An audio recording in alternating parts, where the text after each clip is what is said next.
को तोड़ा है और फ्लैग को, नेशनल फ्लैग है, उसको भी नीचे डाल के उस पर पैर से रगड़ा है उसको, ताकि इस आंदोलन को बदनाम किया जाए। हमारे किसी साथी ने भी किसी तरह की भी अनुशासनहीनता नहीं की है, कोई बदतमीजी नहीं की है। जिस कानून को 1.5 साल रोकने की बात कर रहे हैं, मोदी सरकार को उसे रोकने का अधिकार नहीं, संवैधानिक अधिकार नहीं।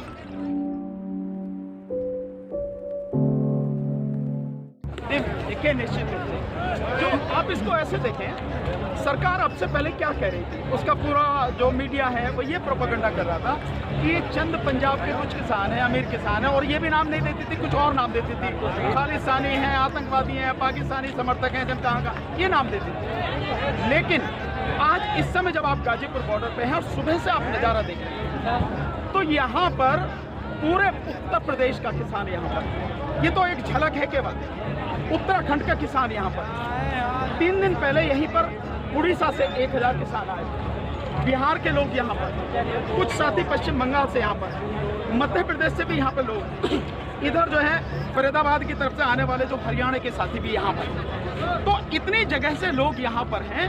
और जो आपको नज़ारा ये पूरा हुजूम दिख रहा है, इसे जनसैलाब का मैं नाम दूं, क्योंकि इस गाजीपुर बॉर्डर पर ही आज इस समय बस ओए अपनी वाली बनाइयो मामा जी। हाँ, गाड़ी बिक तो जाएगी।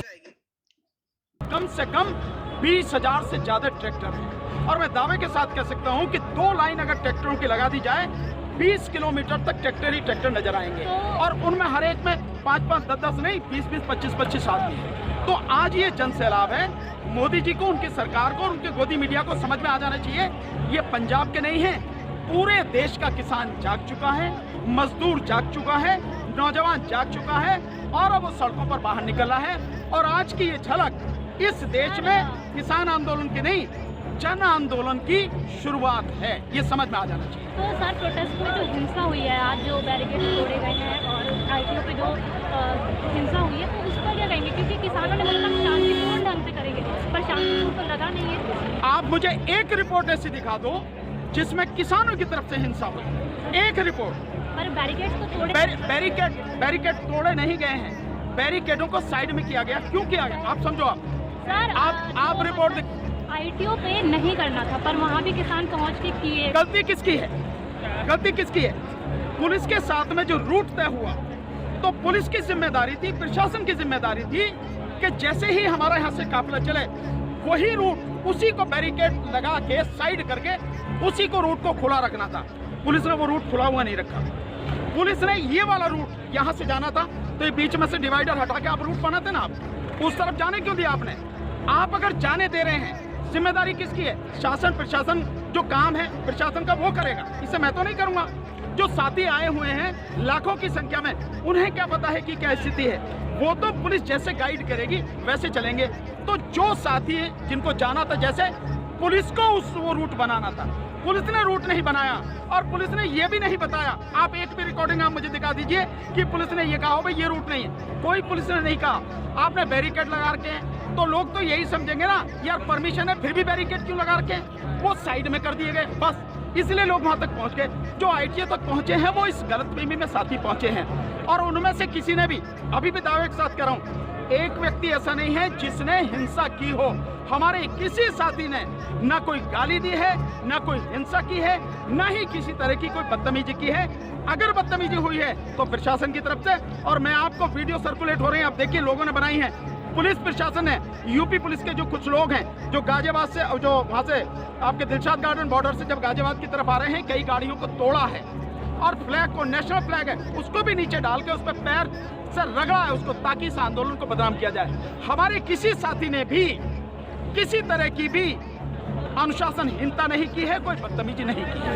और सर, लाल किले पे वो दिखा, वीडियो में दिखा है कि किसान यूनियन का झंडा फहराया है। क्या दिक्कत? नहीं तो किसान का नहीं है लाल किला? लाल किला किसका नहीं है आप बताइए? लाल किला क्या सरकार का है क्या? ऐतिहासिक धरोहर क्या है? एक मिनट,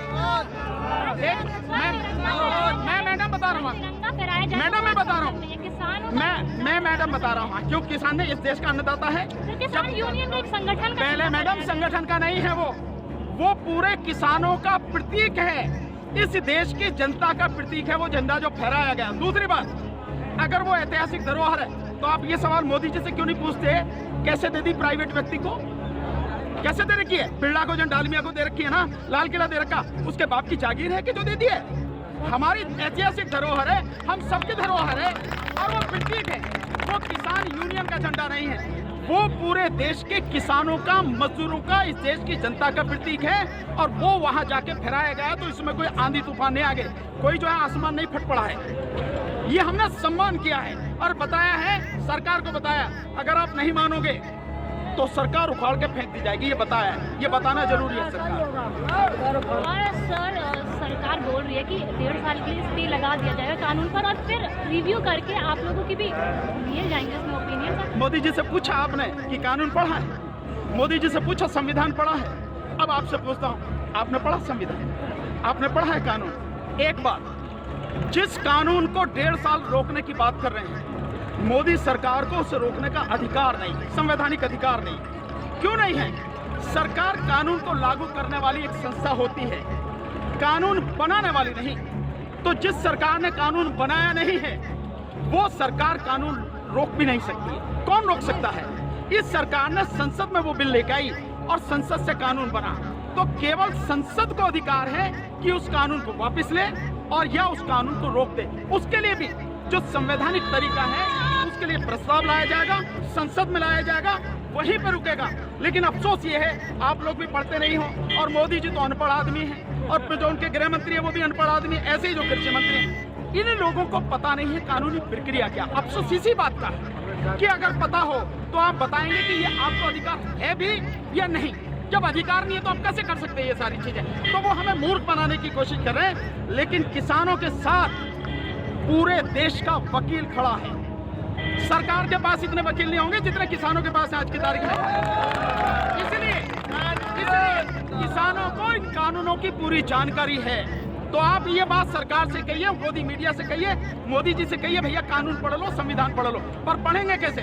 क्योंकि संविधान की जगह तो मनुस्मृति लागू करना चाहते हैं, और मनुस्मृति में जो है ऊंच नीच की बात है, भेदभाव की बात है, बड़े छोटे की बात है, और औरतों को, माफ करना, मनुस्मृति की बात है, औरतों को मनुस्मृति में जूती कहा जाता है पैर की, और उन्हें सभी अधिकारों से वंचित रखा जाता है। ये उस कानून को लागू करना चाहते हैं, इन्हें क्या पता संविधान है? तो सर, सरकार भी जिद पे अड़ी और किसान भी जिद पे अड़े हैं, तो इसका कोई हल कैसे? हमारी जिद नहीं है, हम हक के लिए लड़ रहे हैं। अगर इसे जिद समझा जाता है तो जिद ही सही, अगर इसे बगावत समझा जाता है तो हम बगावत भी सही, और हम बागी हैं, इसमें कोई चिंता वाली बात नहीं है। जिद पर सरकार अड़ी। कुछ चीजें जो आपको पसंद नहीं है वो हटा दी जाएगी। कैसे हटा देंगे आप बताइए? तो आप लोग पूरा कानून ही हटाइए, तो ऐसे मैम उसमें है ही नहीं हटाने के लिए कुछ भी, ये पूरा कानून ही हटेगा, बिना हटे इसमें कुछ नहीं होने वाला। अब मैं आपको समझाता हूँ, शायद आपको समझ में आ जाएगा।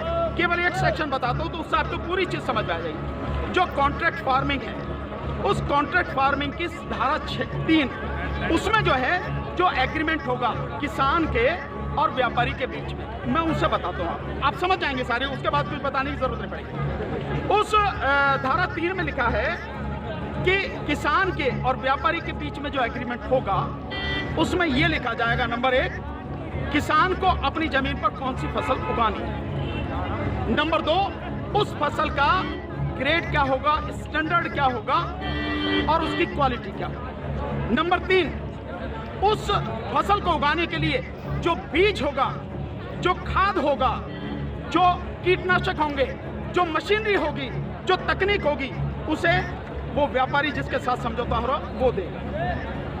इसके बाद उसी एग्रीमेंट में लिखा जाएगा इसकी कीमत क्या होगी। जो फसल उगाएगा, जब फसल पक के तैयार हो जाएगी तो किस कीमत पर व्यापारी खरीदेगा, ये भी लिखा जाएगा। साथ में ये भी लिखा जाएगा कि इस फसल की कितनी बार चेकिंग होगी, तो बोते समय, फसल जब बढ़ रही होगी उस समय, और जब फसल कट के व्यापारी खरीदेगा उस समय 3 समय उसकी चेकिंग होगी। अब मैं आपको समझाता हूँ, एक बहुत मोटे से उदाहरण से समझो।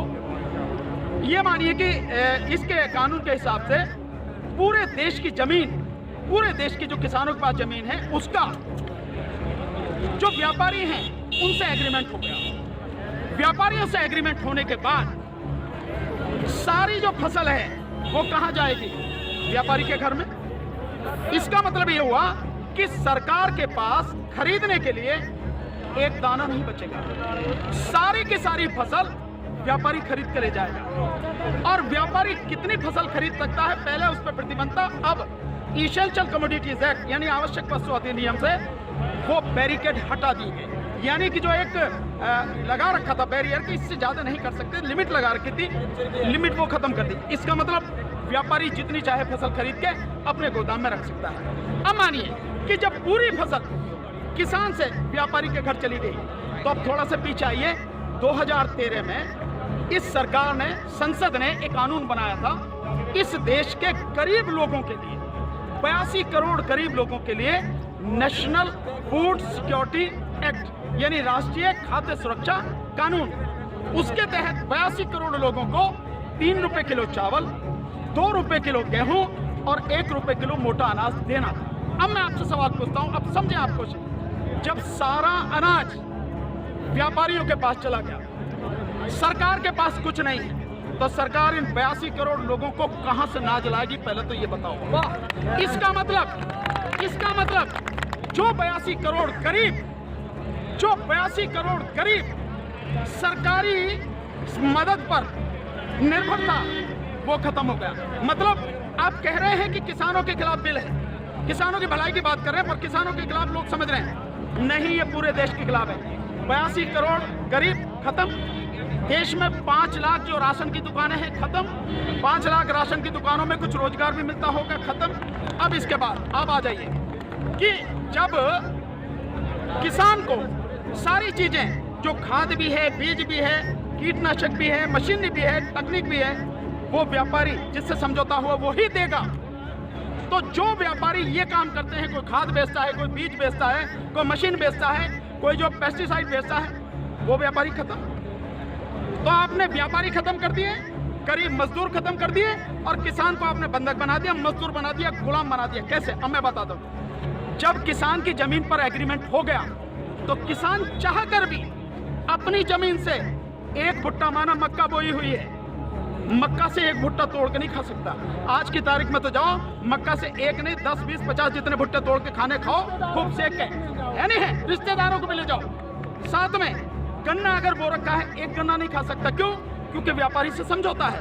अगर एक गन्ना टूट लिया तो फिर उसके बाद में व्यापारी लड़ते रहो आप, एसडीएम के यहाँ, एडीएम के यहाँ, हो गया ना। मतलब यह है कि अपनी ही जमीन पर मैं अपने लिए, अपने बच्चों के लिए अगर मन करता है, जो फसल मैंने उगाई है, मेरी मेहनत की फसल है, उसमें से एक दाना नहीं ले सकता। ऐसे कानून का क्या करूंगा मैं? और इस कानून ने व्यापारी खत्म कर दिया, इस कानून ने मजदूर खत्म कर दिया, और साथ में जो किसान है, किसान को इतनी भी मोहलत नहीं दी गई। आज की तारीख में तो किसान किसी भी जगह से दूर से जाके, यहाँ से ठीक नहीं मिला तो वहाँ से ले ले, वहाँ नहीं मिला तो वहाँ से ले ले, यहाँ से कम में मिला तो यहाँ से ले ले, खाद है, बीज अपनी मर्जी से ले सकता। इसके बाद नहीं, इसके बाद तो व्यापारी ही देगा। इसका मतलब ये हुआ कि चंद व्यापारियों के हाथ में पूरा देश जाने वाला है। और जब व्यापारी के साथ में समझौता हो गया, तो कोई बैंक भी किसान को लोन नहीं देगा, कोई भी बैंक। इसका मतलब ये हुआ कि अगर उससे पैसा चाहिए, किससे लेगा? एक ही रास्ता बचा, उस व्यापारी से। तो सरकार कहती है ना कि जमीन नहीं जाएगी, ऐसे जाएगी जमीन। उसी व्यापारी से जब वो कर्जा लेगा, धीरे धीरे कर्जा बढ़ता चला जाएगा, और कर्जा बढ़ता चला जाएगा, व्यापारी का ब्याज बढ़ता चला जाएगा। लिहाजा जो किसान है, अपनी ही जमीन उसी व्यापारी को बेचने पर मजबूर हो जाएगा। अब थोड़ा सा पीछे जाओ, आपको लेके जाता हूँ। 1947 से पहले क्या था? इस देश में जो साहूकार होते थे, वो ऐसे ही करते थे, किसान को ब्याज दिया, और वो ब्याज क्या मतलब पैसा दिया, वो पैसे पे इतना ब्याज, ब्याज पर ब्याज, ब्याज पर ब्याज, किसान की पीढ़ियां गुजर जाती थी, कर्जा नहीं उतरता था, और सारी जमीन जो साहूकार के यहाँ पे चली जाती। मदर इंडिया, यही मदर इंडिया देखो, और नए उसमें देखो धर्मेंद्र जी की गुलामी देखो आप, और अगर पढ़ना हो तो गोदान पढ़ो मुंशी प्रेमचंद जी का। ये सारी चीजें बन जाते हैं। बिल्कुल, बट पहले वो अपनी ही जमीन पर बंधुआ मजदूर बनेगा, उसके बाद में अपनी ही जमीन पर गुलाम बन जाएगा। ये है इस कानून का परिणाम जो आगे तक नजर आता है। तो सरकार ये ना समझे हमें नहीं, इसलिए ये कानून पूरे देश को तबाह करने वाला। अब एक चीज और रहेगी, उसे भी बता दो। जो मध्यम वर्ग के लोग जो आज रोटी खा रहे हैं, जब व्यापारी सारा अनाज अपने गोदामों में बंद कर लेगा, तो वो जो आज उसने लिया जिस दाम पे, उससे 6 गुना, 7 गुना, 8 गुना दाम पर बेचेगा। तो जो मध्यम वर्ग के लोग जो घरों में बैठे हैं, अगर उनको बाहर आना चाहिए इस आंदोलन में। उनको आज जो अनाज, ये आटा 20 रुपए से 25 रुपए, 30 रुपए किलो मिल रहा है, वही इस कानून के लागू होने के बाद वो आटा, वो अनाज उन्हें 5 से 6 गुना दाम पर मिलेगा। 100 रुपए, 125 रुपए, 150 रुपए किलो मिलेगा। तो असर किस पे पड़ेगा? एक भी व्यक्ति बचेगा नहीं जिस पर इस कानून का असर न पड़े। इसीलिए मैं कहता हूं कि ये किसानों के विरोध में नहीं है, देश को तबाह और बर्बाद करने वाला कानून।